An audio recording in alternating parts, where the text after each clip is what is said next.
Greetings and welcome once again. So, some years ago, I talked about Hippias and the trisectics, and I didn't really say much in this video. I just gave you a few clues, and I also mentioned that maybe a year later on I would share some information with you, but I didn't really get around to it, and that was 6 years ago. So, it's been a very roller coaster period of time since then. So, yes, I'll show you what I meant by that. So, okay. So now, you'll recall that Newton derived his sine series and his cosine series, which in my opinion was his greatest mathematical feat, but certainly not the most remarkable out of any. And he used a lot of complicated mathematics, such as inversion of series, etc., etc. Now, I have much better formula which do not use the circle arc. Instead, they're based on the ancient Greek angle measure, which is in terms of right angles. Okay. So, what I did basically was I took a quadrant, as you see over here, the first quadrant, and instead of using the arc, I joined the secant here. And the length of this secant, if the radius is 1, is always root 2. And so what I did was I figured a way to find the measure of this red line. And from the red line, I would get these two lines here, then the magenta line, and finally the blue line, from which I could get my own sine ratio.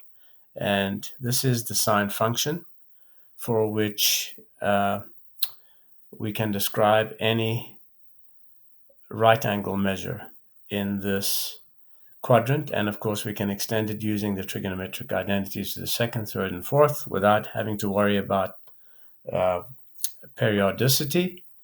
And the red one is the derivative. So let me quickly show you what they look like. They're closed forms, which means that you're not messing around with infinite series and having to do all that weird stuff. So what you put inside here for x is not radian measure, not degree measure, right angle measure. So for example, if you wanted to put in the sine of one right angle, you'd put a 1 in there and it would calculate the sine of one right angle, which is 1, right?